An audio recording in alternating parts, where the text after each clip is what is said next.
In the meantime, can you guys like introduce yourself in the chat? Like tell your name, what course you're taking right now. Yeah, and maybe you can add like your expectations about the event. So yeah, welcome to everyone. Thank you for coming.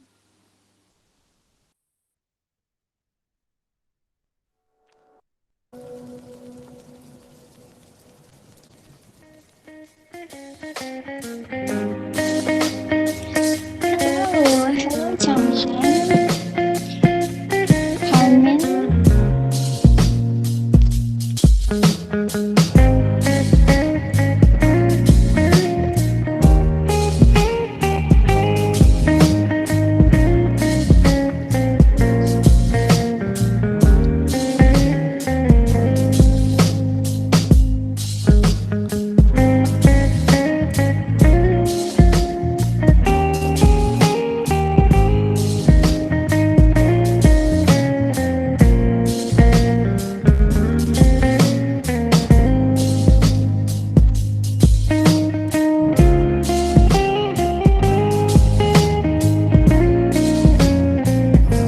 Hi, Akil. So we have a computer science student here.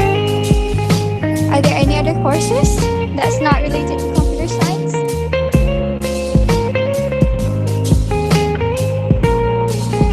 Okay, hi, Sakwan, a mathematics student. That's really cool.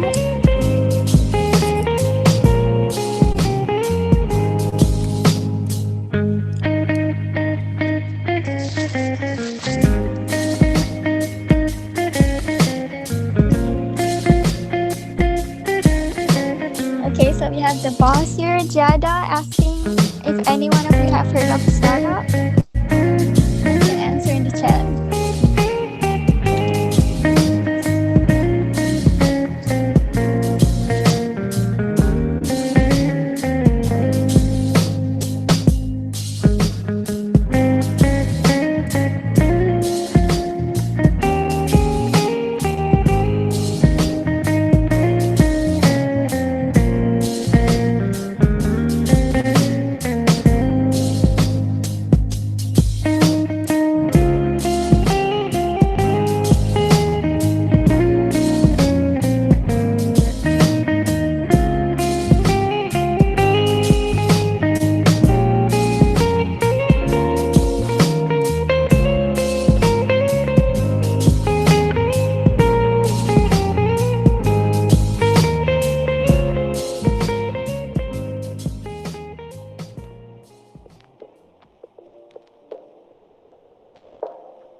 Okay, so it's 10, 11, 10 already, so we can start now.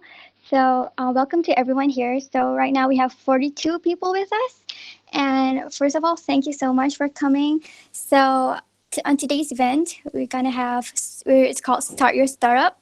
So, we're going to do some prototyping and learn some pitching, which is both important skills for hackathons, for future hackathons, if you're interested to join one.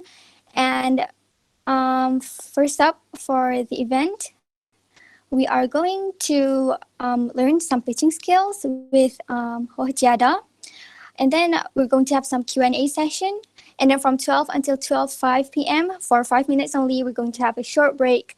And then after that, we are going to learn some prototyping and then another Q&A session. So don't go anywhere throughout the event because it's really exciting and these skills are really important to learn for future hackathons and also if you are interested in starting a startup. So I shall begin, I guess. Giada, is it okay for you? Yeah. So, all right. Okay, I'm going to So, pass for Giada. yeah. Hi, everyone. So, thank you for joining us on the first day of SEM break. So, today we are basically focusing on the pitch deck, followed by prototyping with Figma, and then followed by a Q&A session. So, let me start off by the way, if you guys want to turn on the camera and you find it is appropriate, then you can just turn on your camera.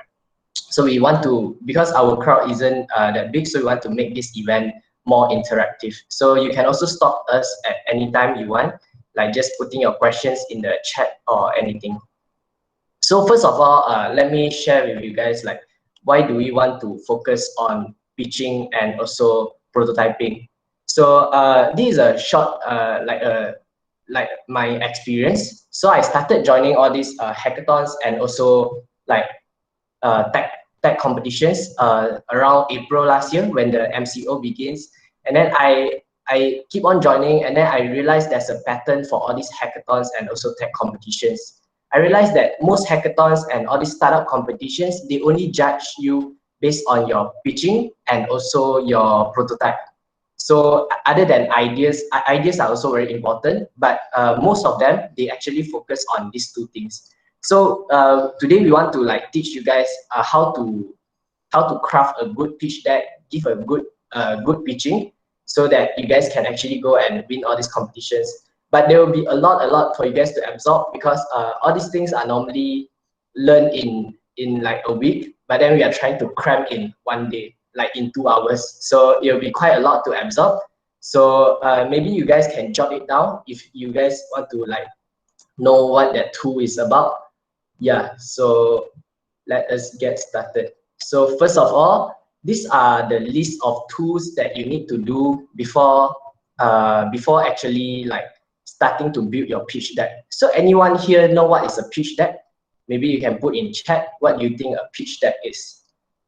So in short, right, pitch deck is actually, they use a lot of jargons in this tech community. They call pitch deck, but it's actually just a presentation slides.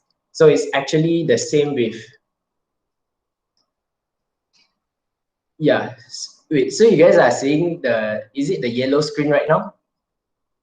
Yeah, Yes. the short intro. All right, yeah. So yeah, this just now I was actually I didn't forget, I forgot to share my screen. So this is the all the competitions that I joined, and then I realized that the is always judged on based on the same pattern, which is the pitching, your pitching skills and also your prototype. So these two are very important when you go for competitions. And yeah, by focusing today, I'm sure you guys can start off with like by joining the Magic ENST Startup Challenge and so on. Yeah. And then at the same time, yeah, if you guys yeah, back to the pitching deck. So what is a pitching deck? It's basically a presentation slide. So it's the same thing that you do in your classes when the lecturer asks you to present something. It's basically the same thing. That's called a pitching deck. But I have no idea why they call it a pitching deck instead of a presentation. They just like to use some fancy words. So before making a good pitching deck, right, you need to actually look into some tools that can help you to build a good idea and build a good product. I will go through this very fast because I want to focus on the pitching part. But then you guys can jot it down the tool that you need in order to build your pitching deck. Yep. So firstly, it's called a lean canvas. So have anyone here heard of lean canvas? Maybe if you heard of it, you can raise your hand. But if you don't, it's fine because we're going to learn it today. All right. So I see Raven has heard of pitching. What is a lean canvas before? All right. So a lean canvas is basically like a one-page format for you to brainstorm all the possible business models. So it's basically very commonly used in startups is because it's just a one pager. So you can easily look at this lean canvas and the judge can actually understand what is your business model, what is your product, and what is the solutions that you want to provide. So I will quickly go through this. Firstly, there's a problem segment. Can you guys see the problem segment? It's on the top left. So a lot of startups fail because they are trying to solve a problem that does not exist. And that is why most startups fail. So when you want to actually start a startup, right, you should not focus on the solution, but you should always start by focusing on the problem. So it's not because like today I learned in class, right? My lecturer teach me how to program a BMI calculator, the one that you can calculate your BMI. Then I straight away go for startup competitions. I say, hi judges. Today my idea is a BMI calculator. Yeah, we should not do that. We should not focus on the solutions. We need to focus on the problem first. Like what problem are we solving? So it is very important, like the problem part. That's why it's on the top left.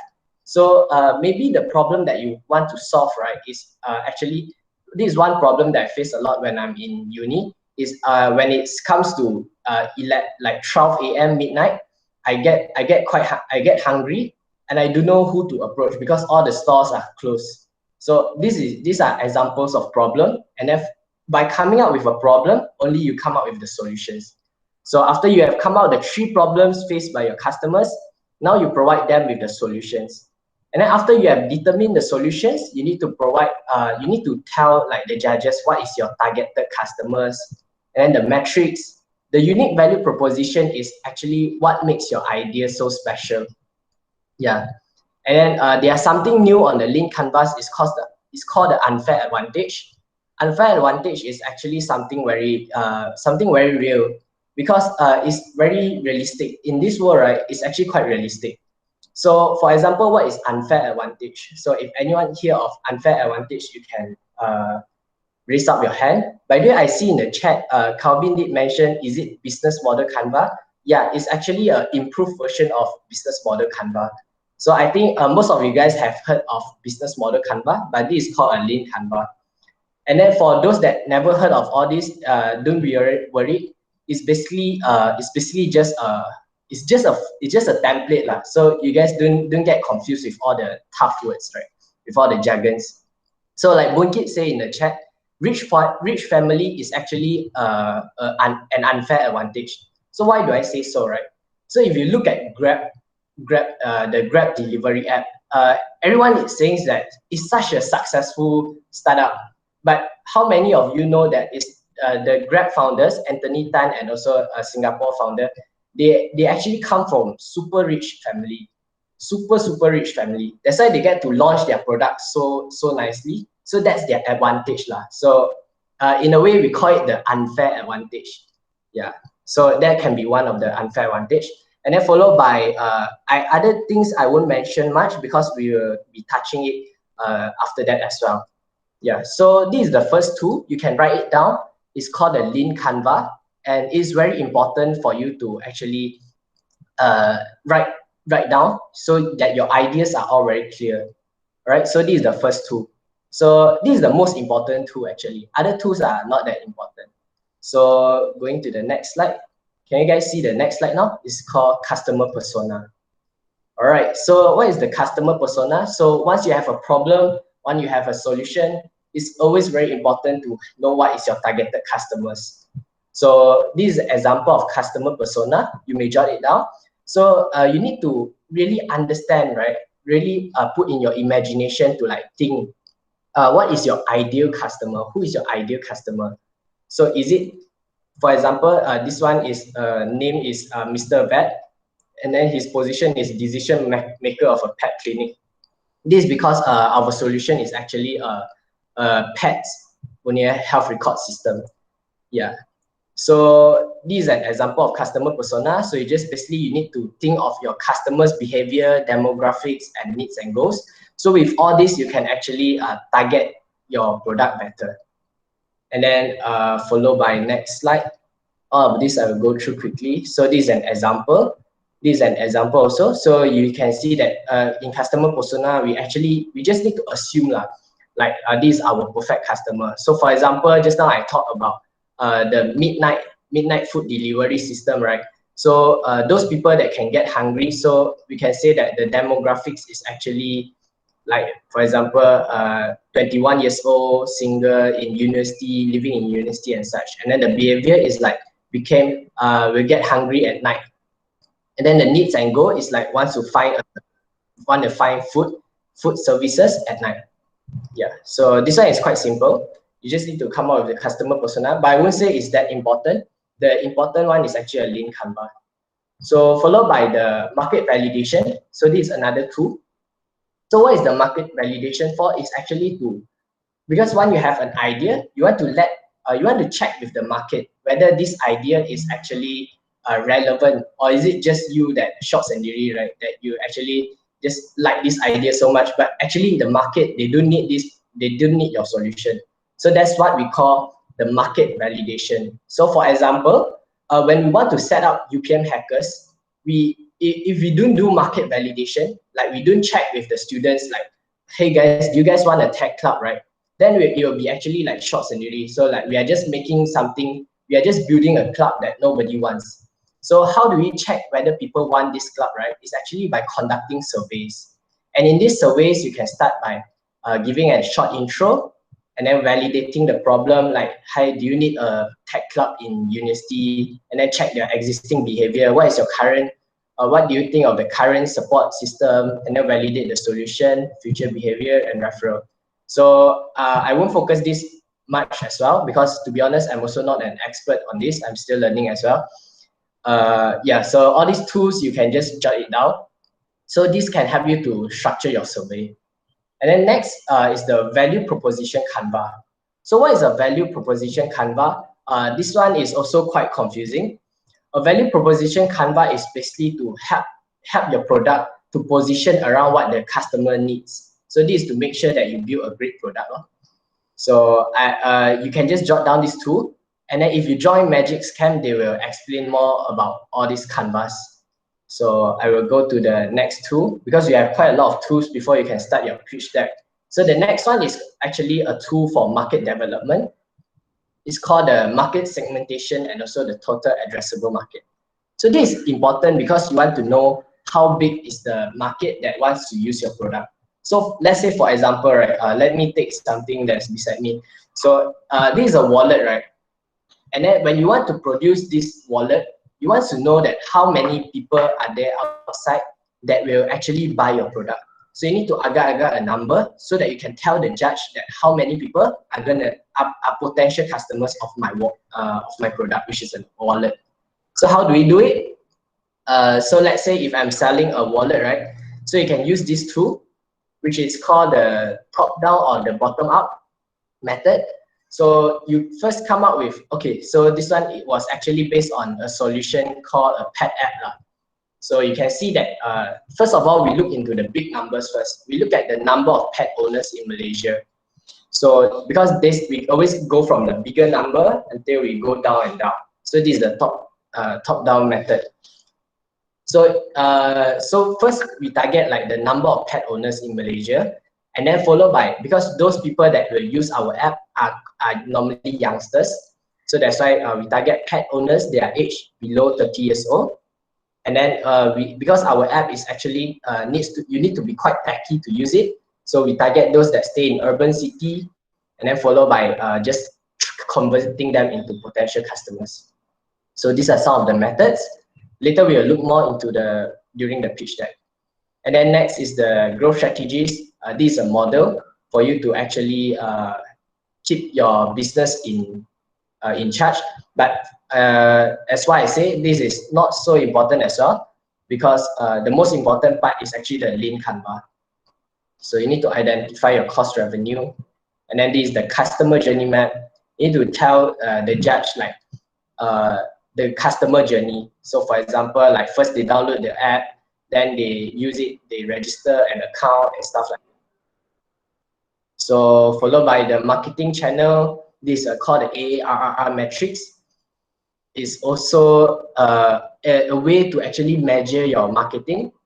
So all these tools are quite, we'll provide these tools later, so for you guys to check it out. Yeah, so now it reached the best part. So now you have done all your homework, right? You have done all this research. You have filled in all these templates. So now it's actually time for you to build your pitch deck. You want to impress the judges, you want to impress the investors, you want to impress your lecturers, because for example, sometimes the lecturers ask us to do slides as well. So this is very important. So you guys can jot down the structure as well, and then you can use it to actually build your first pitch deck for your competitions. And also just to remind, like if you guys have any questions, you guys can actually just drop down your question in the chat. So maybe before we start, like how many of you has actually built a pitch deck before? You guys can raise your hand. All right, if not, we can all learn together. So I think Gaming with Loon and Carmen has actually built pitch decks before. Calvin has also built a pitch deck before. All right. So this is the first page of your pitch deck. Your first page of a pitch deck needs to be your brand name. You need to tell everyone what is your brand about, and then give like your name and also contact details. So once they look into your product, right, they are interested, they can immediately call you. So today we are looking at an example. We call the Airbnb. Have you guys heard of Airbnb? So Airbnb is actually a startup like previously launched in around 2008, and their pitch deck is actually one of the best pitch deck in the world. So everyone follow their format. So that's why we are looking at Airbnb pitch deck. So this is the first slide. So let's look at how Airbnb did it. So if you look at Airbnb, you need to have a picture of to let the judge and to let the investors to get a grasp of what is your idea about. So when you look into this slide, you can actually see air, bed and breakfast, okay, and then book rooms with locals rather than hotels, and then you see a room. So you actually get the rough idea of what this startup is about. So the first slide is actually very important because you want to impress the judge with your first slide. Then followed by your intro. Then now we focus on the problem and opportunity slide. So this is very important. We need to immediately jump into what is the problem that we are solving today. So for example, do you guys have any startup ideas? You can just drop in the chat. So for example, right, let's use back example. So for example, I want to solve the students that get hungry at night, the problem. So we need to put it down very big. That is the problem. And then we need to show numbers, like how big is this problem? What is the numbers of people they are facing this same problem? So you need to put in numbers and actually show the problem that the people are actually facing, because you do want to solve a problem that is non-existent. You don't want to solve a problem that like is not important, that is not heavily affecting people. Because for example, like if we build an app, right, that actually solving a not many people problem, people won't actually download it, because to download an app you need to waste your storage and stuff. So it's very important to tell the judge that you have a big problem, and the problem actually is not affecting you only, it's affecting everyone in the world. So that's why you want to solve it. So this is an example by Airbnb. So Airbnb shows that there are three main problems last time. Firstly is the price. So customers, when they book travel online, right, the price is actually quite pricey. And then next is the hotels, because when you stay in the hotel, you don't actually get to feel the culture of the place that you visit. So for example, if I go to Thailand, right, and then I stay in a hotel, it will just feel like I'm in KL. So by giving Airbnb, I can actually live in the people's house. I can actually learn more about their culture. And then followed by the third one, no easy way exists, saying that yeah. So this is basically the three main problems that the Airbnb trying to tell you that you face. And then after your problem, you immediately jump into the solution that you want to propose. What is your solution? So for Airbnb, their three problems is basically is pricey, and then people need only can stay in hotel, and there's no place to actually rent a room. So that's why they actually come up with the solution. So you need to immediately tell the judge what is your solution and why is your solution so good. What makes your solution like better than others? Like why nobody have solved your problem before, right? What is the current trend that solve your problem? So that's why you need to tell the judge, okay, so this is my suggested solution. So I want to provide a platform that can help you to save money, make money, and share your culture. So this is actually very like the judge listen, right? Because everyone wants to save money and make money. So so they will immediately get their attention, and then they think, okay, the problem just now was actually, yeah, it's true. The problem really exists. And then they think of the solution, oh, it actually matches. So that's why they get interested. And then one fun fact about Airbnb, why is Airbnb so successful is because when they launched Airbnb, it was actually during the finance crisis. So it was about like this time during the pandemic where everyone, but that one was a crisis, was a financial crisis. So everyone was quite poor and they want to make an extra income. So that's why they actually sign up with Airbnb to make extra income. Yeah. So after followed by the solution, you give another like solution to just, this can be 1 to 2 slides for each part. So just to refresh the judge, saying that our solution is to provide a web platform where users can rent out their space to host travelers. So after your problem and solution, you go to your product. You need to tell the judge what is your product today. You need to show the judge how your product looks like, because previously you are just telling the judge the solution, but the judge still don't know how your product looks like. So later, Bungkit will actually teach you how to build your prototype to actually let the judge know what is your product. And yeah, actually, the whole startup process is quite boring and a lot to absorb. So yeah, please bear with us. So this is how you show your product. You need to tell the judge how your product works and actually let them to see the example of your app.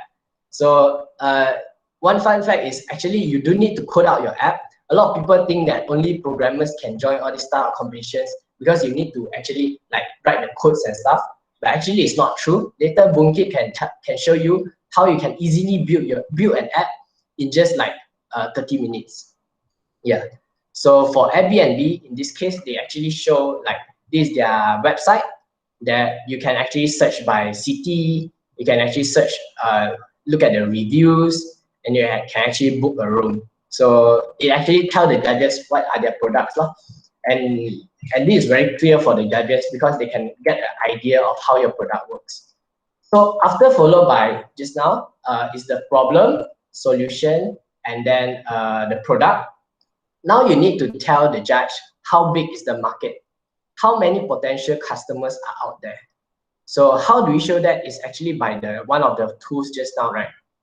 You want to tell like how many people are there that is going to try out your products. Yeah, and this is very, very important. So because if your product does not have any market, right? Let's say for example, your product is just targeting 10 people. So can 10 people make you rich? So it's quite hard that 10 people can make you rich. So your product need to like at least like secure at least like 10,000 people to 1 million people that can actually make your idea rich. So for example, if you look at Grab, right? Grab, there's so many people using it. That's why the Grab founders are rich. But if let's say if Grab, there's only like 56 people in this Google Meet, they are using Grab, Grab will not go anywhere. So this is how you show the judge how to address your market. So you need to tell them that there are 630,000 out there they are renting their house, and 70,000 people out there looking for their things. And then you can look at the market size. There are 2 billion trips booked every year. And then there are 532 million trips, they are budget trips. And then followed by 10.6 million, they are potential customers for Airbnb. So the formula for this slide is that you need to divide the numbers into 3 parts. So you can see the 2 plus billion, 532 plus million, and 10.6 million. So you need to go from a very, very big number and then a medium number to a very small number. So this is to show the judge that the potential market is that big, but because we are targeting these people, so we smaller the size of this market to like this, and then followed by these are the real potential customers. So do you guys get this slide? It's basically to tell the judge that how big is your market size, and then you can show them like this is the biggest, this is the middle, and then this is the potential customers of yours. And then after that, after you have done your problem, your solution, and then you show your product, and then you show how big is your market, you need to tell them how you're going to earn money. So like, how you're going to earn money with this Airbnb app, right? Like sometimes the judge need to know like how you earn money so that they can only know whether they want to invest in you. Because to be honest, all this startup and also business competition is always about making money. It's because if your business is not making money, you are basically a charity, and investors they won't really invest that much money in you anymore. Because they will leave it to those people that are doing charity work. So you need to tell the judge how are you planning to make money, and who is going to give you the money, and how will you get into your pocket, and what is the opportunity for your company to grow. So this is how Airbnb show it. Airbnb tells the judge that we take a 10% commission on each transaction. So here is very, very clear that for each transaction that is made, they take 10%. So for example, if someone book a room for 100 ringgit, so they will get 10%. So Airbnb will get 10 ringgit in return. So that's how Airbnb do their business. And the judge can, or the investor can easily see, oh, okay, yeah, that makes sense. And then they tell them what is the potential revenue. So what is revenue means? Revenue is basically profit. So what is the potential profit that this company going to make in 1 year? So first they look at the size of the market, which is 10.6 million. They tell them their potential customers, and then each potential customer is going to pay 20 ringgit average. So that's how they calculate their profit. So they're going to earn 200 million in just 1 year. So the judge eyes and also investors, their eyes immediately light up, because when they look at the potential income that the company will make. So this is very important. You guys can screenshot it if you want, and actually follow it, this slide to actually build your pitch deck. So after that, after you have come up with your problem, your solution, your products, and then your market validation, and also your business model, now you need to tell the judge what is your go-to market strategy. So what does go-to market strategy means is actually how you're gonna actually launch your product. Because for example, right, let me ask, if you guys wants to sell a curry puff, you want to sell a curry puff or nasi lemak to people, how are you gonna sell it? Are you gonna create a Shopee account like the famous Twitter guy? I think it's Khairul Amin selling samba, right? So are you gonna sell through that platform, or are you going to house by one house? You press the doorbell like, "Hi auntie, do you want to buy some samba?" So these are the ways that the judge wants to know how you're gonna sell your product. So this is called a go-to-market strategy. So for example, Airbnb says that, okay, first of all, we're going to sell our product by having events. So through these events, we can actually let people know about our idea and know about our app solutions. Then after events, they will have partnerships with all these big companies. And then lastly, this one I have no idea what that crack list means. Lastly, I think it's just that they will launch it. Yeah. So you need to tell the judge how you plan to bring your product to the market, how you plan to sell your product.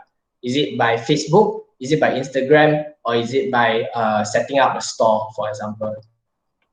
So after you have done that, you also need to show what are the competitors out there. Because nowadays, I personally, I find that all ideas in the world, right, all problems in the world already have a solution. So even if you come up with a new idea, right, there's always competitor. There's always people out there, they are doing about the same thing with you. So you need to tell the judge like, okay, I'm not alone in the market. There are few other people who actually has the same, so trying to solve the same problem with their solution. So that's you come up with the competitor analysis. And sometimes you don't be too happy when you realize that you have no competitors. So for example, let's say I make an app, right? Because I try to understand my cat.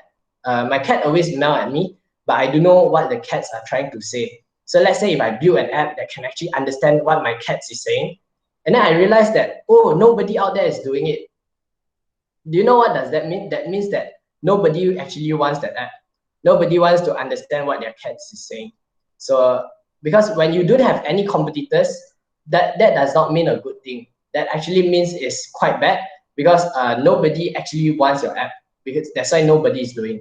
So if you have competitors, you need to be happy. But if you don't have competitors, don't be too happy, because maybe people just don't need your solution.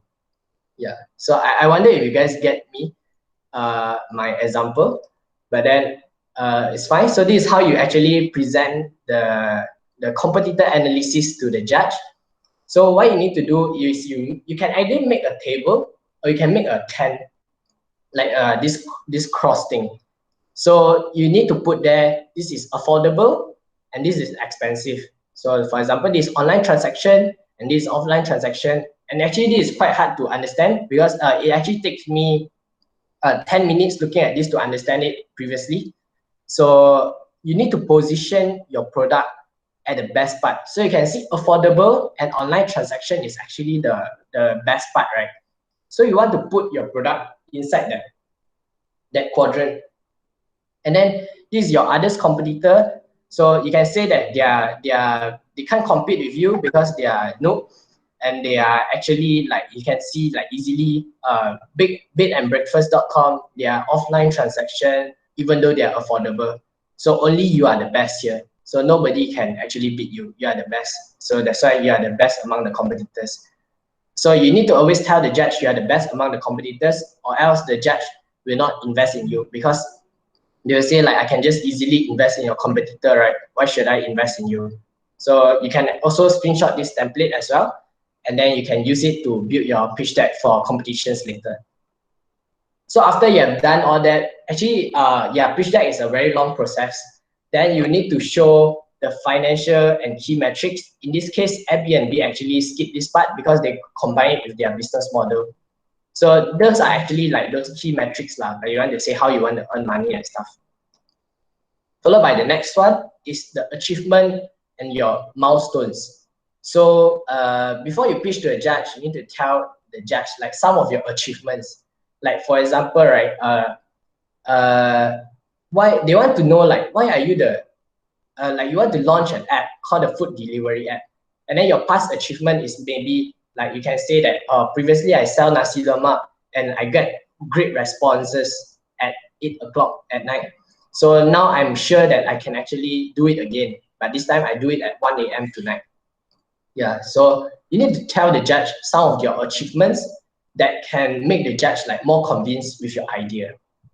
So for example, Airbnb show their achievements by telling them their competitive advantages and also some other pictures. After that, this is also your milestones. It's always good in life that you have goals. So same applies to startup. All startups must also have goals. If without goals, the judge won't believe that you will succeed.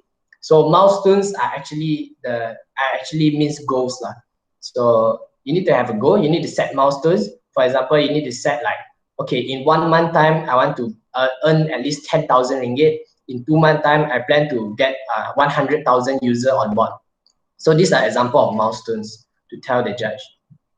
And then finally, you want to show off to the judge that these are the team, these are the faces behind this product. So this is also very important because judge wants to know what is your background, why can you make this happen. So is it because you are studying mathematics? That's why you can produce this calculator solution. So for example, yeah, that's an example. So maybe you can put there your achievement. You can say that, oh, I got 4 flat every sem. So that means I'm the smartest guy that can make this product happen. And then who is your partner? So maybe your partner is someone studying marketing. So and then he got 4 flat every sem also or something like that lah. So that's why you need to tell the judge why you can make this thing happen. So this is an example by Airbnb. So you just need to put down your picture of you, your name, and then what you are studying, what courses you are studying, and what is your achievement. So this is very important because the judge want to see if this team is the right team to make this product happen. So after the team, we are basically reaching the end here. So this is the final slides. Is actually asking, after you pitch for so long, right? You want to tell the judge, is the ask part. You want to ask how much money are you asking for? Or like, are you asking them just to invest in you? Or are you asking them to just look into your social media? So you need to ask. The last slide need to ask lah, basically. You need to ask the judge. It's called the ask. So for example, let's look at Airbnb. So you can see that Airbnb is now asking for 500,000 ringgit investment. So you need to, later in your slides, right, you need to ask the judge for something.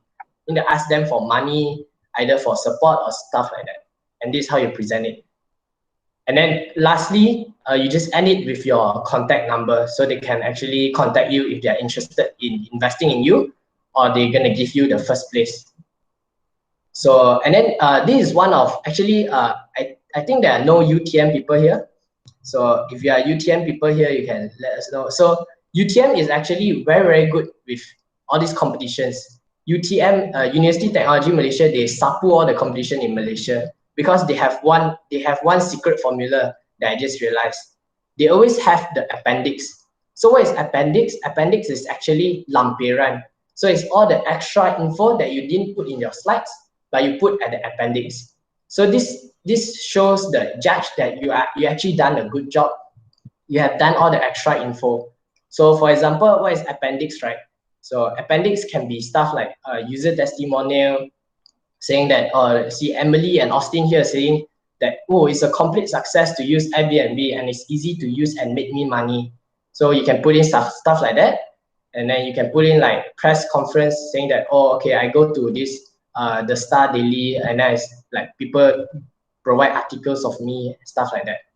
So these are actually important because if you put in lampiran, we can actually beat those UTM people, and we can actually make UPM ahead of the game. Yeah. So after all of that, I think it's well done. I'm not sure if I got any more slides behind. Okay, no more slides again. So yeah, that's basically all about pitching deck. I know there's a lot to understand. Previously, when I joined a boot camp, right, my first class, when I started learning pitching, I actually slept in the class because it was too boring. Like, so it's actually in short, right, all this pitching is actually very, very easy, but you just need to you need to be hardworking, and you need to do your research, and then you need to put all your studies into slides so that the judge can actually let you win. And just one more word, with pitching and also prototyping, you can actually just start to go for competitions. Yeah. So basically, now I'm open for Q&A session, but I think just like the normal class that I joined when in school, right? Normally when the lecturer asks if there's any question, there's always no questions. So if got any questions, you guys want to put in Slido, or you want to raise your hand and open your camera and ask me, it's fine. If yeah, maybe someone can help to open the Slido.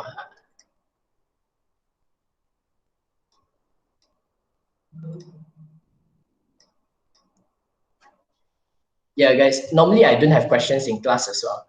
So Okay, so there are some questions, so I will just share this. So can you guys see the tab now? Yep. All right. So to be honest, I'm also not super good at this, so I will just try to answer whatever I can. So for example, what usually are the platforms used to build pitch deck, right? So what do you guys think it is the best platform? It's actually Google Slides or PowerPoint, because you are building slides. So don't get confused with the word pitch deck, because when I first heard of pitch deck, right, I have no idea what it is. Then after that I know what it is. I just realized that, oh, it's actually just presentation slides. Yeah. So to answer this question is, the platform to use is actually PowerPoint, and also I wonder how to remove this, and also Google Slides. And then what are the common mistakes in building a pitch deck? Actually, ugly designs. That means if you design it very ugly, like you use a lot of cartoons because they want to have like a more mature kind of look. So actually designing your pitch deck, the design is very important. And then you need to be very clear with everything you write in the pitch deck. You don't want to write an essay in your pitch deck. You just want to write the important points. Okay, if you're writing a lot of like a long essay, right, the judge will actually get bored. So for example, just now my slides wasn't that good as well, because it was actually lack of graphics. So you need to put in pictures so that people will actually pay their attention, because nowadays everyone's attention are very short. Like for me, my attention span is only like 20 minutes max. So you need to actually put in pictures. So how long does it typically take to pitch startup? So for most startup completions, right, it's just 5 minutes. It's just 5 minutes. So do you have any tips to pitch all ideas in a limited time? That's very easy. So you need to write in your notes, especially now, right, during pandemic, right? Now is the best time to join all the competitions, because you can just write down your script on your computer, and then during the competition you just read it out, and nobody will actually know that you're reading from your notes. So yeah, so you can just keep on practice, write it down, and then during the competition you just read from your notes. So usually people do pitch that in group, or how? Yeah, they actually do it in group. So I'm sure that all competitions, they require like four group members normally. So you make sure you don't get all the people that are lazy lah. You need to get teammates that are actually hardworking lah. Because if you get lazy teammates, they will never help you to do the pitch deck. Then they will actually just enjoying the prizes that you're gonna win later. So make sure you find the right teammate. You can actually ask your friends. I think most people wants to join. You just need to ask them, and then you guys can do the pitch deck together using Google Slides. So I think most of you have heard of Google Slides, right? So if you heard of Google Slides, yeah. So Google Slides is actually a simple tool for you to work together at one time. And then for the achievement milestone, what if there's no achievement before we affect the pitch? All right, so no worries on that. If your startup have not achieved any milestone, it's fine, because that one is for those, they are actually going for big money. They are going for like $5 million investment fee and stuff like that. Then only they need like they need to put in their achievements. But if you do not have any achievement, right, you can put in your personal achievement. That also works. So let's say for example, you are the best mathematician in your class. You can actually put that in also. You can say that, oh, I'm the best mathematics. Or you let's say if you study food tech, right, they can say that my solution is a new yogurt, because I am a food tech guy, so I study food tech. So one example, one good thing about UPM, right, is actually UPM is famous for agriculture. Yeah, so you can always put in your milestone saying that collaboration with UPM and stuff like that, because if your solution is related to agriculture. Yeah. So if you are related to like for example, if you are from UPM, you can say that, oh, okay, so my university is famous for agriculture. That's why it can help my startup up to launch. So I think I have another 5 minutes for Q&A. So I actually finished the last few. How to avoid the content of achieve milestone and team intro from overlapping. Yeah, so this one is actually similar. So these two are actually similar. So if your achieve milestone is actually your own personal achievement, then you don't need this slide anymore. You can just focus on team intro. So just to repeat again, right? Just now I have mentioned quite a lot of things that you need to in your pitch deck, but actually not every single thing that need to be in your pitch deck, depending on the time. The most important thing that you need in your pitch deck, you guys can write it down, is first the problem, and then followed by solution, followed by market validation, followed by your products, and then followed by your business model and your go-to market strategy and your team. So basically these 7 things. Later we can put, I will update my slides also, like the 7 things that you need to be in your pitch deck. Yeah.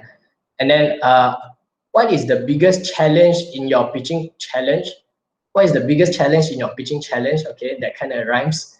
So actually, the challenge is that in pitching, right, sometimes it's not the best idea that will win.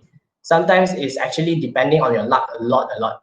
Pitching competition is really depending on your luck. If on that day you're super lucky, right?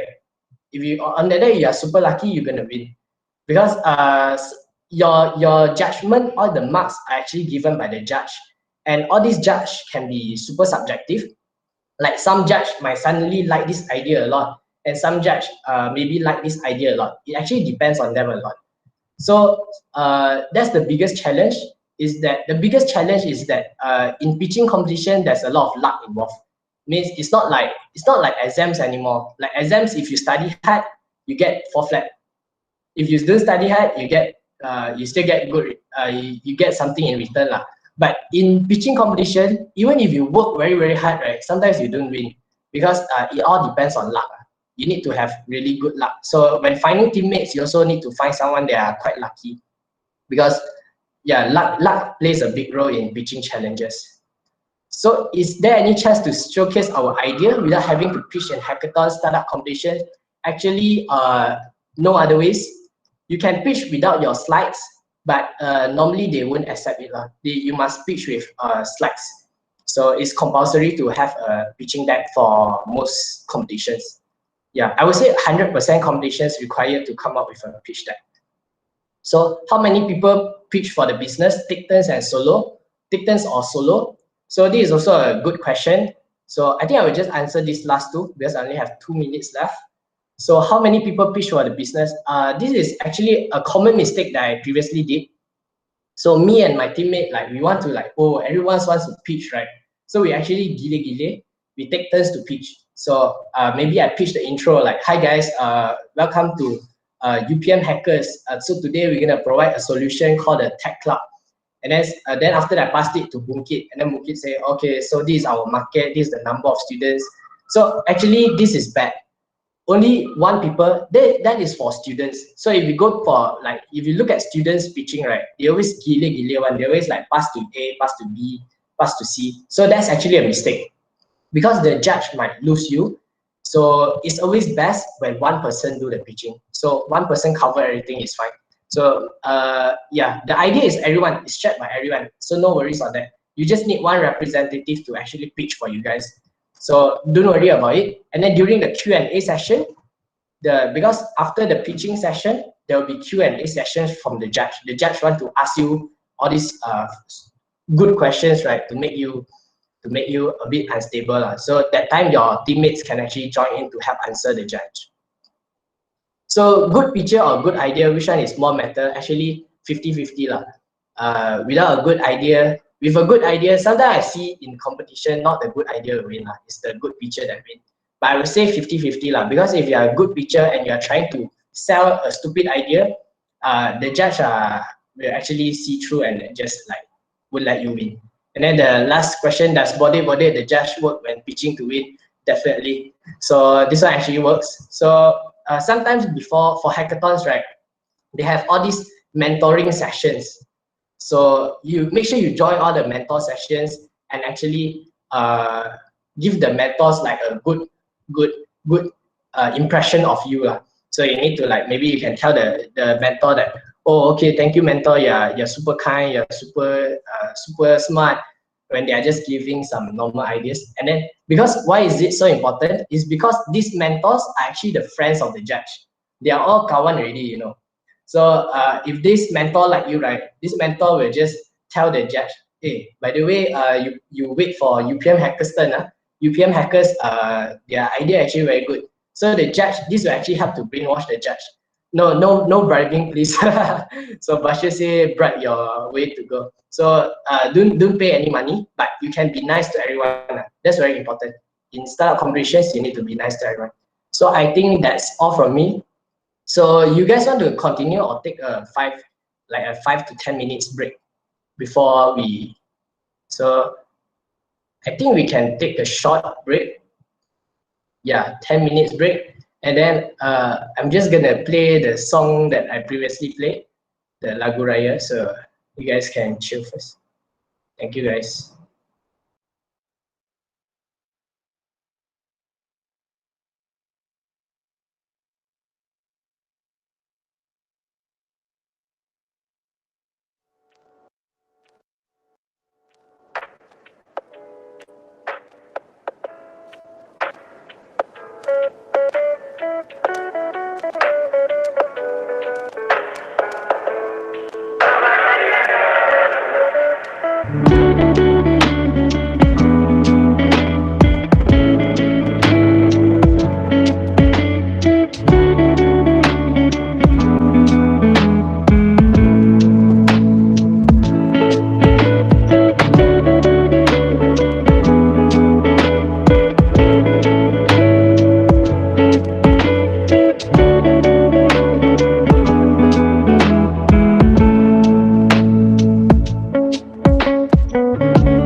Okay, guys. So I'm glad that we still have everyone here. So now we are going to continue with the prototyping section. So I welcome Bunkit on board.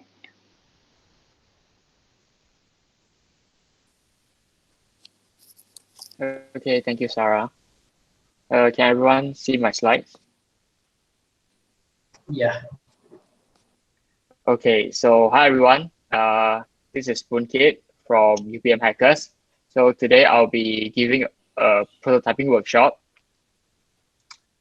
Okay, so let's get started. So the first thing is, what is a prototype? So a prototype is early sample or model for you to like test your product. So it's actually a thing. Okay, so you can see here, there's an iPhone and then our club logo. It's like a mock-up. So it's for you to show your audience, to your customers, to your investors, how your final product would look like, how its design would look like, what's the flow of your product. So it's the step between the formalization and the evaluation of an idea. And there are different types of prototype. So basically it's different stages. The first would be low fidelity prototype or paper prototype. This one you just sketch or write down in using sticky notes or on paper where you have some rough idea of your product. And then moving on, we have media fidelity prototype, or sometimes we call it wireframes. And you guys can see is with all the features and then placeholder and just the basic outline of your ad. Maybe you need to have a button here or need to have a list here without all the design. And then finally, we have a high fidelity prototype, which is the one that should look exactly the same or the closest to your final product. You can see it has all the colors, it has all the visual design and the icons and your logo. So there's a difference between prototype, MVP, and product. I believe any one of you heard of MVP before? Minimum viable product. Okay, I can see. Okay, Akil and Koyen say yes. So MVP is actually, okay, so here's a simple illustration to show the difference between these three things. So first is prototype. You can see it's just a sketch or outline of your final product. It looks the same, but without the braid. And then MVP is the braid, but without the sugar coating, without the dressing. And then we have the product with the braid and the sugar coating. So the difference is your prototype looks exactly the same like your final product, but without the braid. So it has all the design, the interface, the user flow, the appearance looks the same, but without the real functionality. You can't eat it. It's just for you to like refer. And then for MVP, it has the braid, so you can eat it. This means that it has the basic functionality that you want to have in your final product, but without the sugar coating. This can means the extra features that you promise. Maybe you have some advanced technology that you have not yet implemented to your product, but your product works as all the basic features that you have. So that's the difference between MVP and prototype.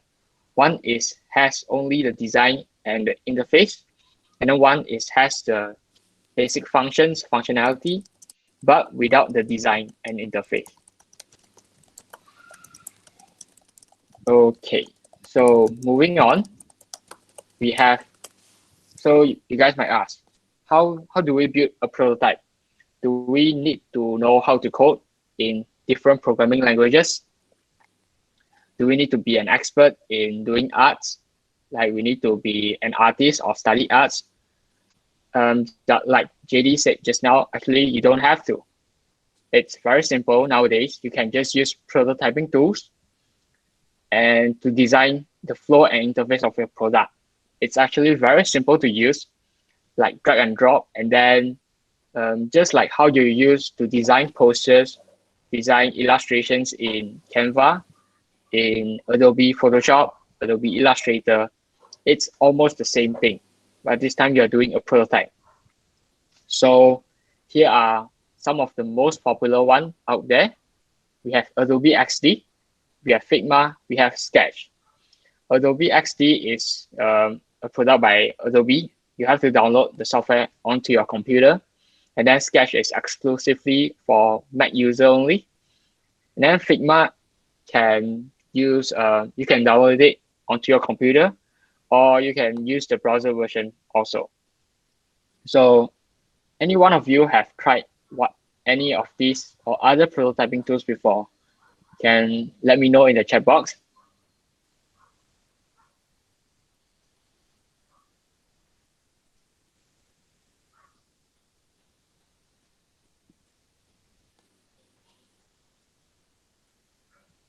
I can see many people tried prototyping tools before.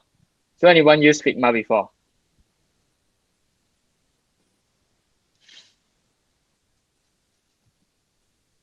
All right. So I can show you guys the website of Figma. So this is the website of Figma. So the prototype is a simple thing. So here's the menu page, and then here's the card page. And then when you press this button, menu button, this actually link you back to the menu. And then here's a simple demo of what a prototype looks like. It's like drag and drop. You don't have to write any code at all.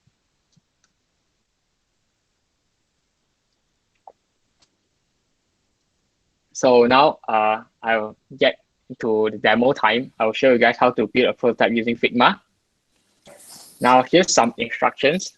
You go to the Figma website, you sign up using Google, and then you import the Figma file, or you just download the Figma file first, the template that I gave just now.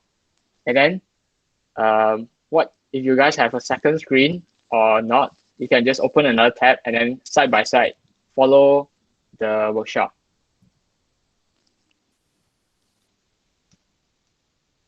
I give you guys around 2 to 3 minutes.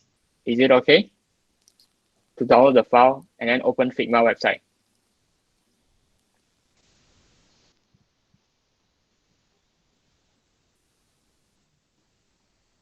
I give to 12:15.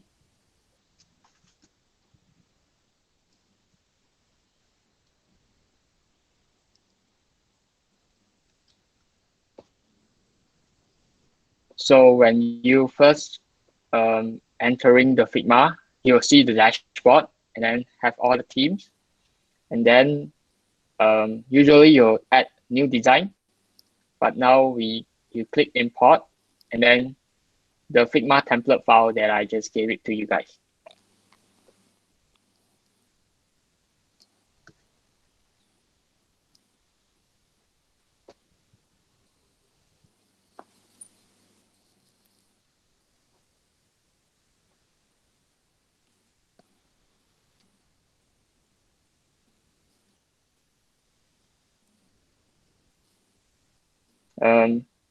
Anyone having any problem downloading the file or opening the website?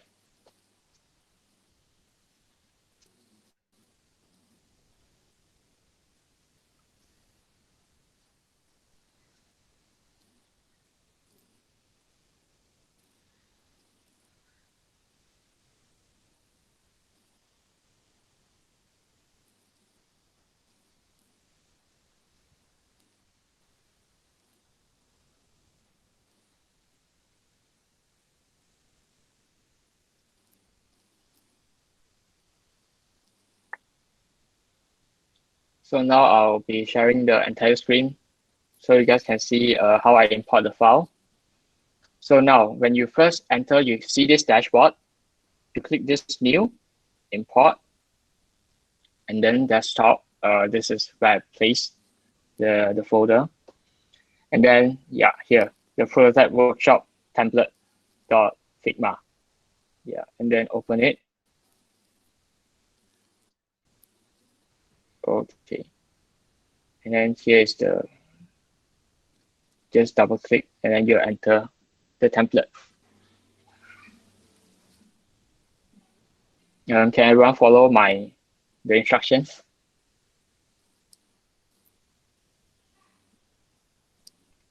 Okay, then I'll proceed. And then, so today we'll be building an e-commerce website. It's a very simple one. Actually, I got the alignment, the style, I just get it from JD Sport. So yeah, we are selling sneakers today, selling Nike items. So here is our final product. So it's a mobile responsive website, meaning that because website, they have browser version, and then when you use the website using your phone browser, it need to fit your phone. So it's called mobile responsive. So we have like this. So here is the menu. When you have the menu icon, the logo, the card icon, we have a hero image, which is the big image that you will see when you first enter a website or an app to grab your attention and then for you to stay there. And then here's categories for you to buy new items. And then here's the banners for their current promotion, the advertisement. And then we have a Raya deals, the deals item, which I will make it scrollable when you see it in the prototype. And then we have a footer section. Okay, now going back to our template. So firstly, usually when you first create a new design, it will be empty. So what you need to do is go to the frame, and then you need to create a new frame. This frame is where you put your design for your prototype. And then here they have all the presets for you. You can choose phone, tablet if you want to build design for iPad. We have desktop, we have presentation, and many more. And so here I'll just click so you guys can see. So here's for iPhone 11 Pro dimension. This is the frame of iPhone 11 Pro. And then what you guys can do is you guys can add square, or you can add other shape.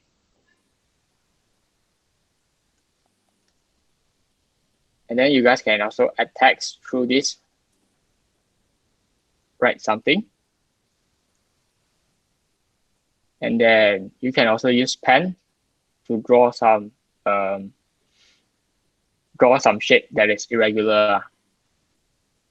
And you can also make it, this is for people if you want to design something. But today we'll do simple stuff. So without all of this, just click here and delete, yeah. So you can actually double click here to rename your file, or you can double click here. So I want to rename this to mobile website. So first we need to build the menu. So it's very simple. Just use a rectangle and drag it. And then there's a few sections, so you can choose which color you want. Or you can choose if you want to put stroke, which is a line around the rectangle. Or you can even choose to have effect. So you can see there's a drop shadow. So the effect, you can try it out. There's a lot to try. And then because we want just black only. And then here, you guys can see this is the width, the height of this rectangle. The X and Y is actually the position. And then here is corner radius, which is sometimes you want to make a rectangle, but with rounded corners. So that's when you use corner radius. So as you can see, the corner become more rounded. Okay. So here, very simple. This is the icon that I already prepared for you guys. Just drag and drop. Choose white. And then put it into the menu.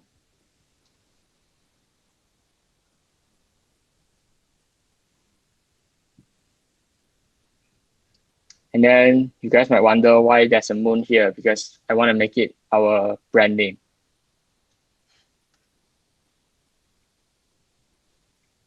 So I'll call it, call it Sneaker Moon.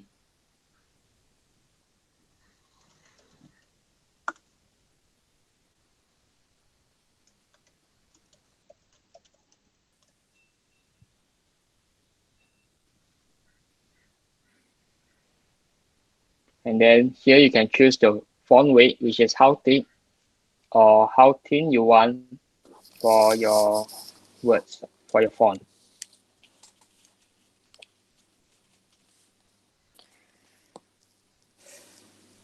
Can everyone follow up until now?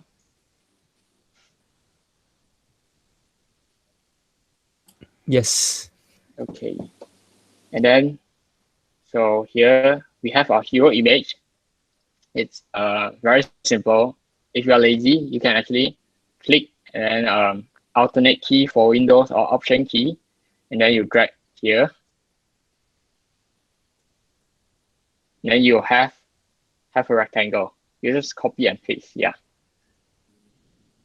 And then you can choose to place image. I already prepared the image also. So hero image, put it here.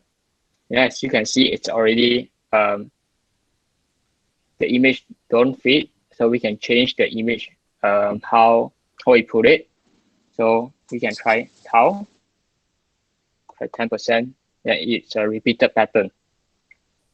Or we can try crop, which is basically cropping the original image, or we can try fit. And then you see there are white spaces. So we can add a layer of color. And then I want it to be black. Or I just want, first I change it to solid. And then I just use the color picker tool, the eyedropper, and then, yeah, and then choose the color from the image. And then with that, we already have the hero image done using the image that we found online. You don't have to design or anything.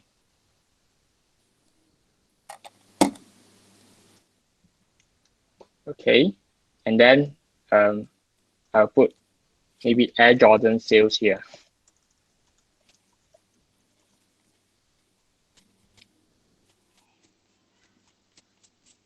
And then I change the color.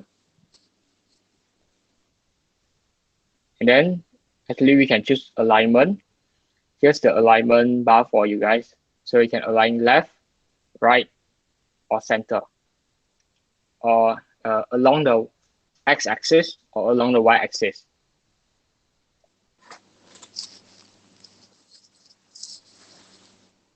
And then here we want to have the categories for our customer to choose.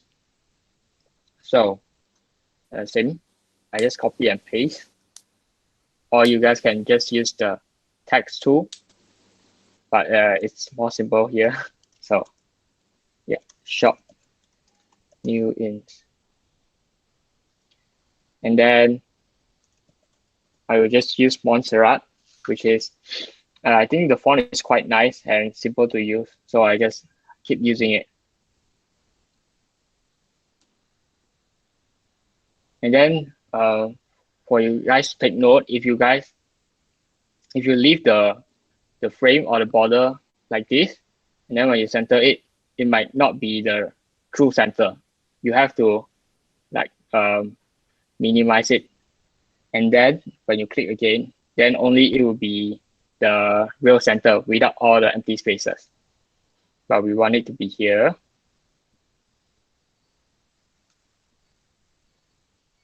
And then we create the categories. So same thing, I can randomly just drag a rectangle and then I change it beside. So maybe a 330 width.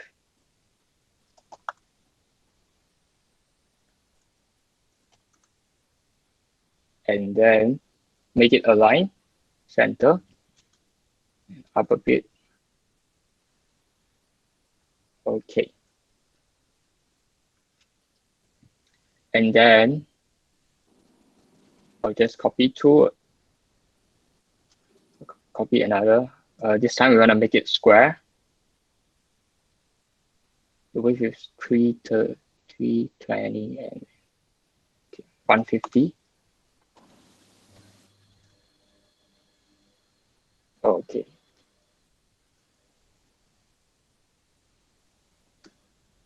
So I'll give you guys some time. So far, so good.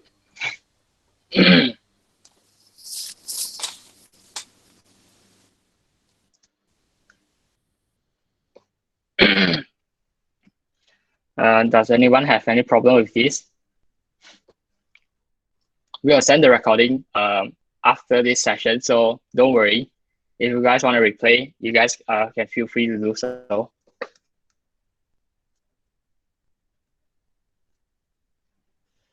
And then I'll just create the tag for each category. So this would be shop footwear. But I'll just use regular and then make it smaller.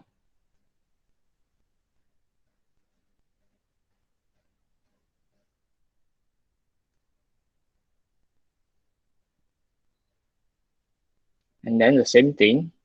Actually, you'll find each time when you try to do a new prototype or design, you'll find yourself doing a lot of drag and drop, copy and paste. But yeah, that's how it works. And then you have to, then we have shop clothing.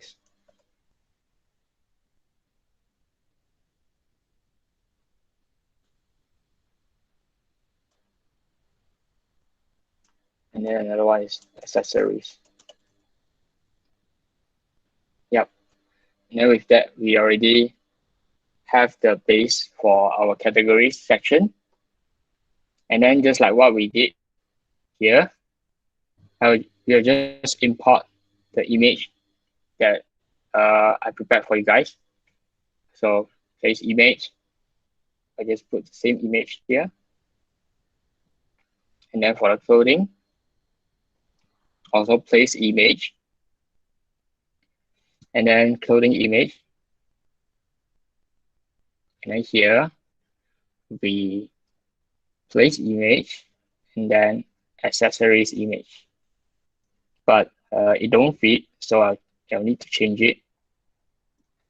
And I add a layer to cover the empty spaces behind. Change to solid and pick the color closest to the image. Yeah. And then with that, we completed the category section.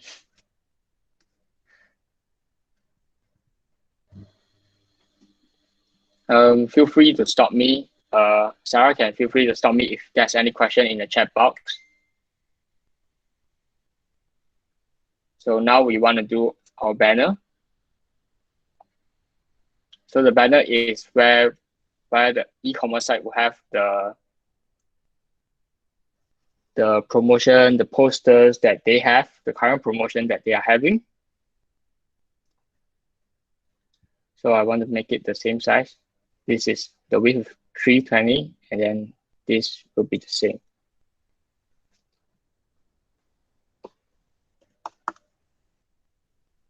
And then make it align, center align. And then same thing, we just place the image again. So this is the sales poster. Actually, I found a way to make it look nicer, make it fit. And then we add a layer below it. Then the color, you can choose this. And you can drag this.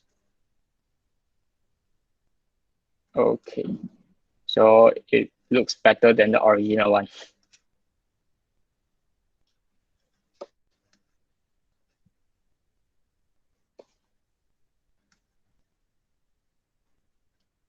If no questions, then I will proceed. So now create for the deals.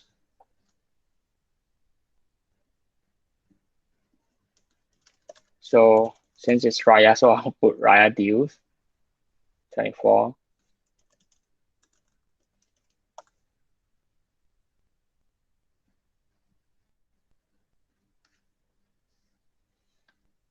And then we'll have to put our item that is on promo. So now I'll create new rectangles.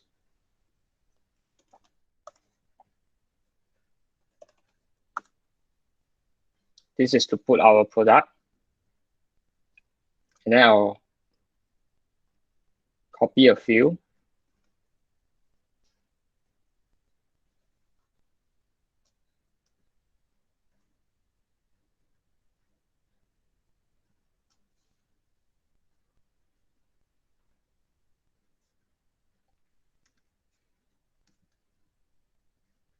Then I place an image first so you guys can see it clearer.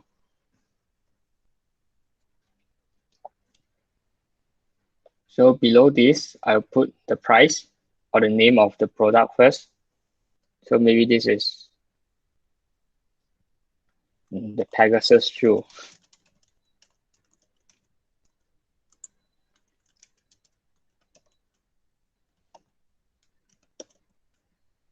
And then I want to put the original price here and then the new price here. And then to make it stand out, I'll change the color of the new price, change it to red color maybe. And then I'll also change the font weight to bold. And then this is the old price before discount. So I'll make it strike through. So the text style. So you can actually click this three dot here in the text panel. Then you can choose to be underlined or strike through. And with that, we already have the item name for our product. So for convenience, we can group them together. So we can, when we move it, we move together. If we didn't group them together, then yeah, you can see I might accidentally move something or delete something. Or you can also lock here. Beside, there's a lock, meaning you can't move it anymore. So yeah, when I lock, I cannot move it anymore, but I unlock, then you can move it. So the same thing for here.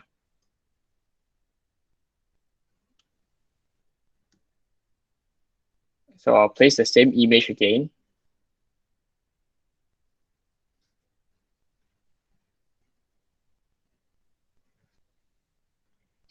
And then to make them stand out, so I copy this also.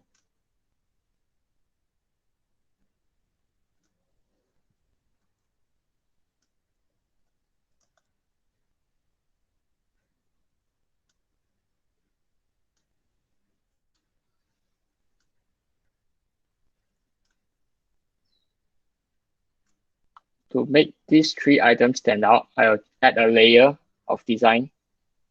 So add a layer of color.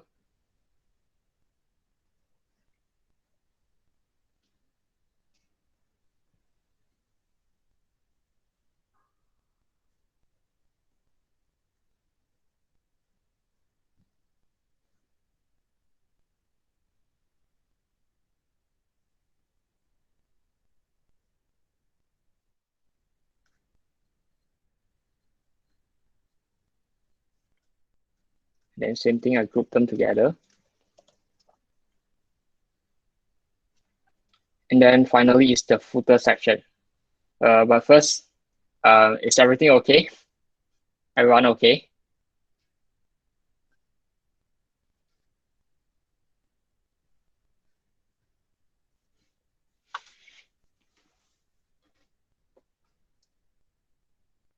Okay. You guys can feel free to stop me if I'm going too fast.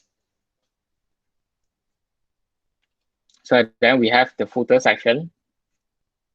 The footer section is usually every website has it. Maybe it's about your contact info, your company name, or all the social media that you have. So create a rectangle.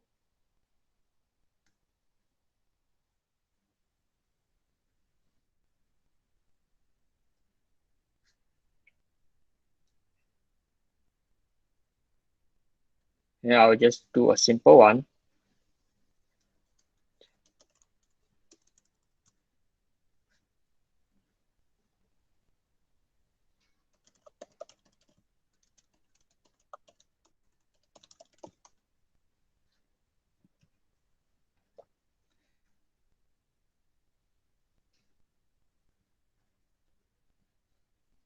Now with that, but we are already done with the mobile responsive website design. But you guys can see there's empty spaces here. So we actually can resize it to the size that we want. Because usually, even if you are creating a new prototype, maybe you want it to be longer. You want it to be longer, and then you can scrollable vertically. So here you can see you can stretch it so to put more things. And then with that, we're actually done with the mobile design already. So in order to show your prototype to people, you can click this play button beside here to present. And then it should bring you to a new tab. And then you guys can see, wow. So this is your prototype, your mobile prototype.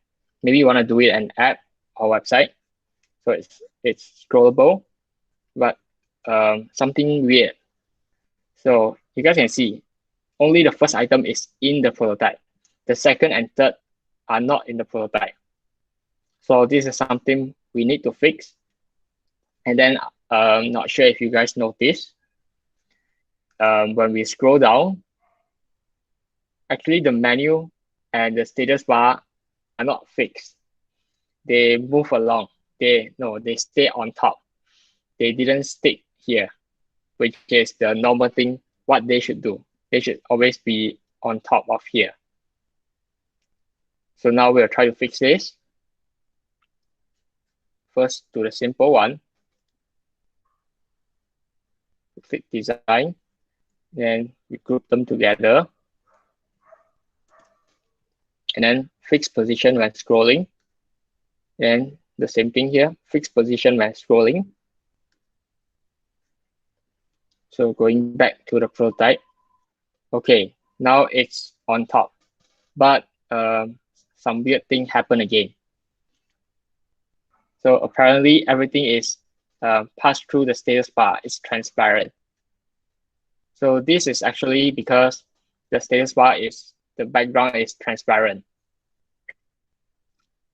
So what we can do is we create a rectangle as a background for this status bar. Then I put it as white color. And then I want it to be, so the rectangle is here.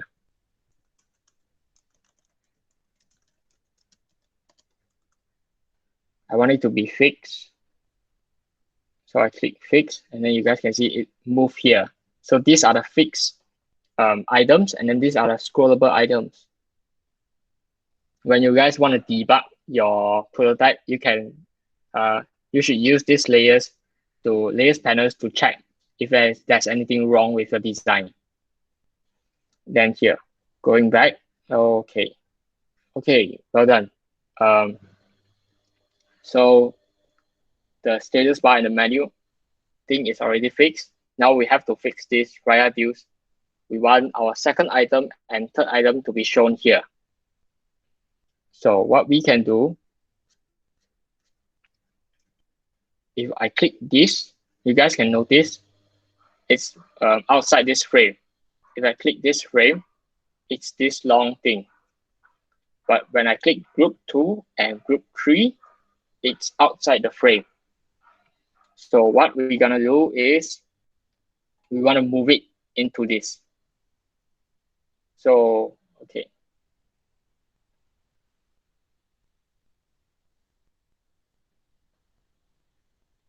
But yeah, so it's in here. And then going back, okay, now we can see our second item, but it's not scrollable horizontally. And then when we are back to here, we actually can't see the items, the third item anymore. Why is that? Because by default, the clip content is actually ticked for you. So you need to untick. Only you can show the hidden content. And then when it's shown, then we can do some adjustment with it. So what we are going to do now is to make it horizontally scrollable. Just like when you browse things on Shopee, Lazada, and then I'll click shift and then click 3 items here. And I group it together. And then I want to make it a frame. And then going to the prototype. So here's, you need to choose, you need to find the overflow behavior. For the no scrolling, you change it to horizontal scrolling. And then you drag until the border or the end of your frame. And then again, the design is not shown. So we untick the clip content, you can see it again. So when we go back here, it's actually scrollable now. So it's very simple. So I'll repeat that. I'll tell you guys the instructions again. First, you need to select all 3 items that you want to scroll, or the list of items that you want to scroll. You group them together, and then you make it a frame. Here, you don't want it to be grouped, you want it to be frame. And then for the whole frame, you go to prototype, overflow behavior, change it to horizontal scrolling, and then you need to like minimize this, or else you'll see a warning sign here. So you need to resize it to the border, and then you will be able to scroll your item on your prototype. Okay, and now I just now show you guys that you can actually link this thing. You can link a page to another. Like when you click this button, and then you'll direct you to this menu page. So now we are doing the same thing. Maybe I'll do a product page. Okay, so go to the frame, and now I want to choose 11 Pro Max, 11 Pro. And then I'll just copy this, since it will be the same thing. Then together with this. Okay.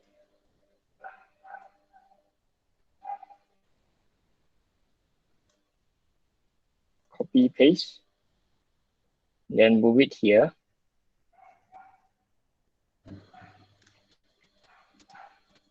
And then maybe I want this product. Then I copy, paste. And bring it up here. And then although it's grouped, I can still resize the image inside. So when you just click one time, it will choose the whole group. When you double click, it will choose the image or the item inside the group. So I make it larger.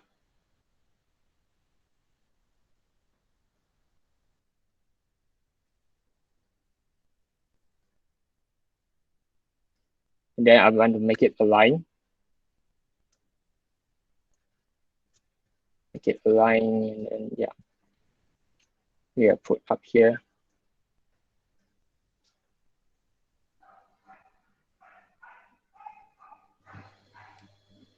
Okay, Then how we make the transition is every time when you click each item, when you click on design, you can't see anything, but when you click prototype, you actually see this small little dot here. This actually means that when you click this, so I'll show you guys, you can drag and then here, drag to the new frame that you have. You want it to be the next transition. And then on click, so navigate to what? To this. I'll change it to product page, so it's easier for you guys to recognize. So on click, navigate to product page. And then the animation, so let's see what the animation looks like. Instant. This is how instant look like. So I don't want it to be instant. It will look very ugly. So I just put slide in. So here's A is the original layer, which is this. And then B is the new product layer, product page. And then this is in, is out is actually the tempo of the animation. So I just slide in and then we click again. It looks much nicer now. Now, when I want to go back, what I can do, maybe I can make the logo. When I click the logo, it redirects me to the home page. So the same thing. I go to this. I group it together with this mode. And then since I'm in prototype, so I can see the little dot again, the plus, and then I drag it here. So it will bring me navigate to the mobile website.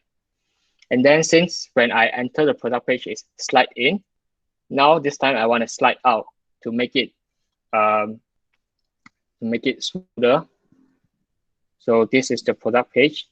No, this is the product page now, the A, and then B is the home page. So I'll make it like this. It will slide out. And then now we can see the effect. Now going back to our website, click here, it's slide in. And then when we click the logo again, it's slide out. So here's a simple two-page prototype that you have already done. Now, a final thing. So the prototype you guys can see here is actually nothing, just without a phone or a mockup for you guys to try without a device. You guys can actually choose the device here and then choose, because I using 11 Pro, so yeah, change it to 11 Pro, and then boom, it becomes 11 Pro. So it looks much nicer than the empty one. You can change how it fits.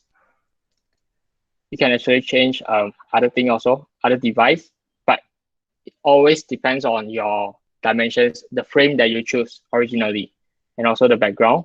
Maybe you want it to be white, then you have a white background.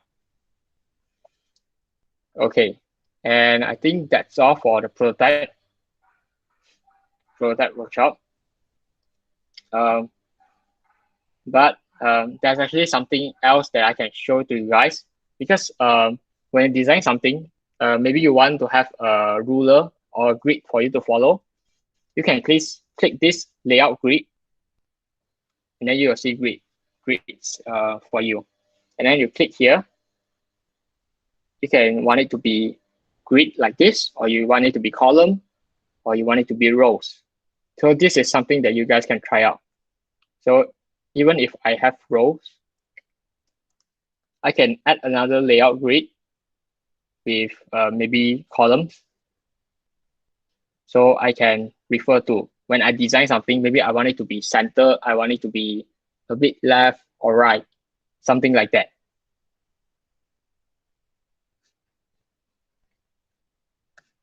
And I think that's all for this prototype building stuff. Now going back to the slides. So here's some resources for you guys to try out.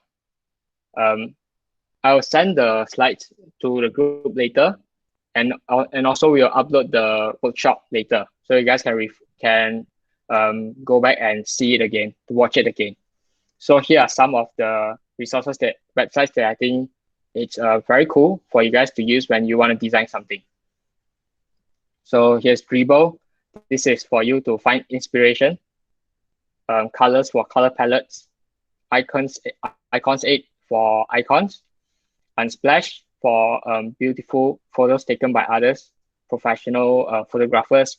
And Undraw is a place where I find very useful. They have free SVG illustrations. Usually you need to pay to buy it, but this website, they give out free illustrations. Yep. I think that's all. Bunke, I think we have a question from Zakaria. So he asked, how are we going to sell and market our design? Sell it to who?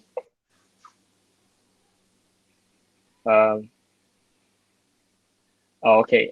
So actually, I didn't do any freelance job before, but from what I know, usually like web designers or people that are doing freelancing, they actually need to give an outline or the prototype to their customers to show, okay, so this is what we are gonna build for you. So they also use this kind of prototyping tools for their job, so they can show it to their customers.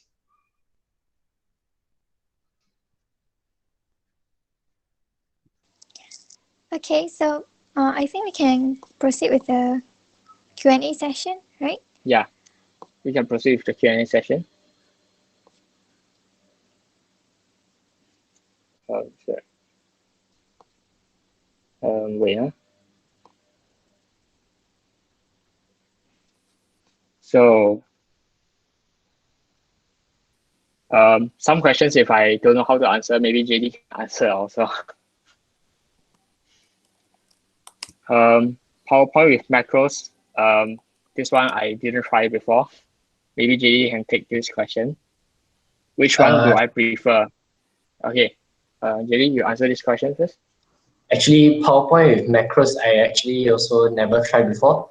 But I think XD and also Figma is the more recent one that everyone is using. Yeah.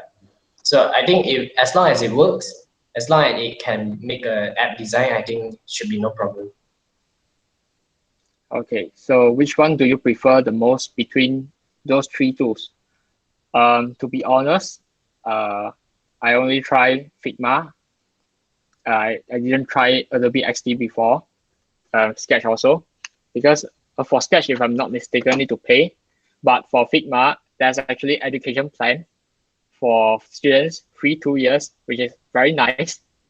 And also, because I don't want to download it onto my computer, so I can just use the browser version. So Figma is very convenient for me. So if during hackathons, when you are trying to create an app, you don't have to do the actual functioning app, but only the mockup is it. It depends on the competition. Like most competition, maybe they just want you to pitch your idea, and then in your pitch deck, you need to have a prototype to show people. And then you can take screenshots from the prototype that you built, that you design, and then put it onto your pitch deck. And then sometimes you can show your prototype, but in some competition, they did mention you need to have you need to really code the product. Then in that case, the prototype is only a thing for you to refer to.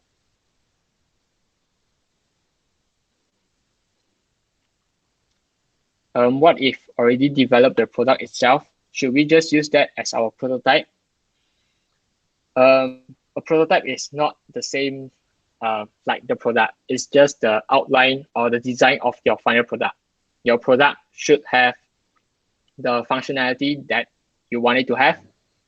Maybe it can connect to database, connect to server. So that's the product. But for prototype, it's just the design, the design of interfaces, the design of user flow. How long does it take to make one prototype? Actually, right. This answer is depends, because for prototype, even a mobile app that's single page, or you want it to be multiple pages, you want it to be very interactive, you click here, it'll direct you to another page, and then it surely takes a lot longer for you to do it. And yeah, so it depends. If you want to just do a single, a simple, maybe few page only, then maybe one day should be enough for you to do the design. But sometimes it depends lah. The design, you want it to be looks better or how. So for mobile and web designs, do we need to design it separately or can do it one shot? For this, for what I understand is, if you do the mobile first, the mobile website, then even if you wanna do the web design, it's more simpler. If you already have one or another, because you can just refer the design and then you just copy and paste and then you adjust the size. If do it in one shot, you mean automate it or how? Yeah. Can we create an app from the prototype tools? For example, in Adobe XD? Yes, you can. Actually, in Adobe XD and Figma, there's plugin for you to convert the prototype that you design into real code. For example, in Adobe XD, there's, if I'm not mistaken, there's a Flutter plugin where you convert your design into Flutter code. So you can add more functions into your Flutter code, into your real app. Or you can convert it to Swift code, and then you build iOS app. The pictures we use in the prototype can be taken from any sources, or we need to create on our own. Usually for placeholder, maybe like people's face, or you want some background image, you can just go and find some license-free images to put into your prototype. Yes, Adobe XD or Figma could help us develop from prototype to functional one. Yes, definitely. Because you have the prototype, it's much simpler for you to design the real app.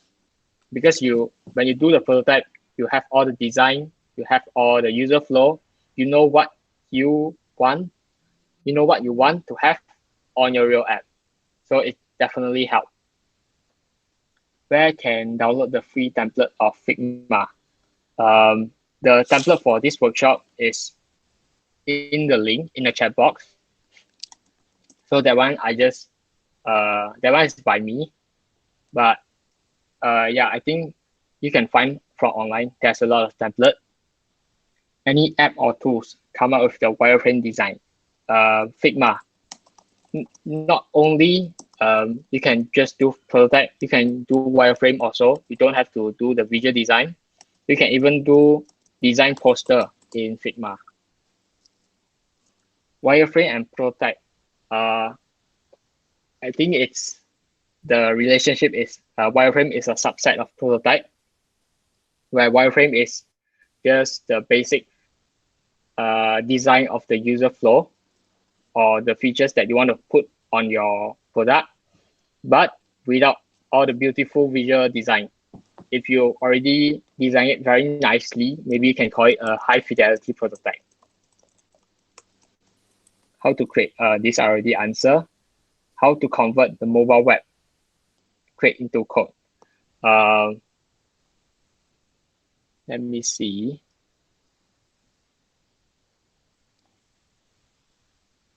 Okay, that's the final question I will be answering. So here's a community. If I'm not mistaken, there are plugin for you guys to try, like to convert. So here, you guys can see the dashboard, like the community, the Figma community. Okay. Yeah. So here you can see here's a lot of plugin that you can use. A lot to explore, to be honest. You can install the plugin, but for you to use the community, Figma community, you need to have the premium version, which is here. You just sign up using your student account, not student account. You just need to have some verification with your student email, and then you get the free education plan, and then you can access to the community group. Yep. Yeah, I think that's all for today. For my session. Back to you, Sarah. Okay, thank you so much, Bunkit, for the really interesting and informative session. So I hope that everyone here learned a lot today about pitching and prototyping. And as you can see, you can actually make an app without actually coding it, which is really cool. Okay, so let's proceed to the photography session. So everyone here can turn on their cameras.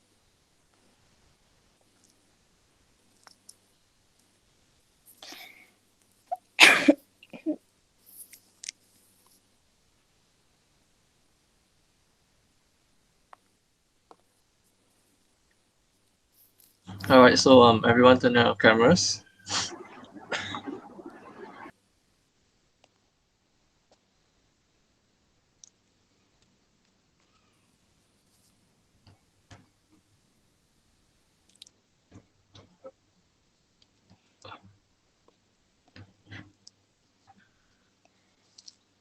Dylan, if you're taking the pictures, I think you can count. Yeah, some of them haven't opened their cameras yet though. Should we wait for a while? Never mind, can proceed to take the pictures already. All right, okay. So in the count of three, 1, 2, 3, smile.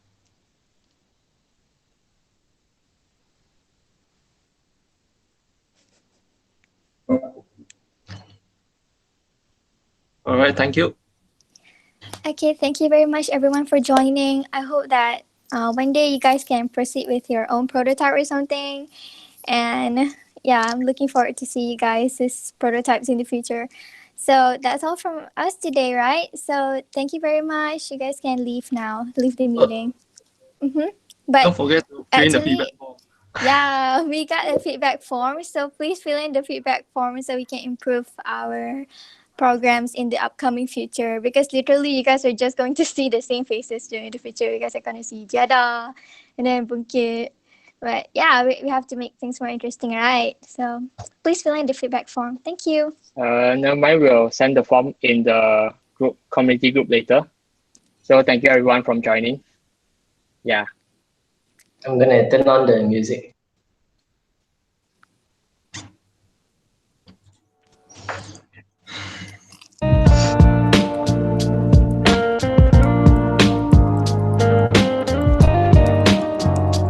Yeah, not deep yet.